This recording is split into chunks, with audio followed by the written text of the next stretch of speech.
জানুয়ারি ৬ তারিখে আমাদের কম্পিটিশন ছিল শিল্পাঞ্চল শ্রী রানীগঞ্জে। আমরা টিম নিয়ে বেরিয়ে পড়েছিলাম সকাল 6:30টায় রাঁচি-হাটিয়া ট্রেন ধরে। স্টেশন থেকে টোটো ধরে পৌঁছে গেলাম স্পটে। আগের দিন এখানে ক্যারাটে কম্পিটিশন ছিল।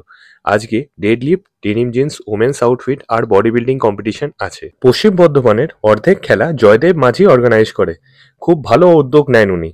সকালে ওয়েট মেজার করে শুরু হয়ে গেল ডেডলিফট কম্পিটিশন। এখানে আমার দুটো প্লেয়ার মাস্টার্সে খেলছিল।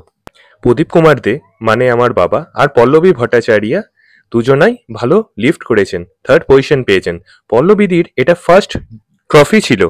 তারপর শুরু হয়ে গেল ডেনিম জিন্স। এখানেও আমার দুটো প্লেয়ার খেলছিল, টিকু আর রাহুল। রাহুলের এটা ফার্স্ট এক্সপিরিয়েন্স ছিল। টিকু থার্ড পজিশন পেল আর রাহুল সেভেন্থ পেল। খুব ভালো পারফরমেন্স দিয়েছে ওরা। এরপর ওমেন্স আউটফিট শুরু হয়ে গেল। অঙ্কিতার 3জন স্টুডেন্ট খেলছিল, এর মধ্যে বর্ষা নতুন ছিল। টুয়া আর দেব ভালো পারফরমেন্স দিয়ে এসছে পুরো সিজনটাই। অনেক অ্যাওয়ার্ড আর ট্রফি পেয়েছে ওরা। এখানেও টুয়া ফার্স্ট হলো আর দেব সেকেন্ড আর বর্ষা থার্ড হলো। তারপর স্টেশনে গিয়ে আমাদের সেলিব্রেশন শুরু হলো আর কিছু ফটো তুললাম আমরা। ভালো লাগছিল যে আমাদের প্রত্যেকটা প্লেয়ার পজিশন পেয়েছে আর ট্রফি পেয়েছে। আসল সেলিব্রেশন বর্ধমানে গিয়েই হবে।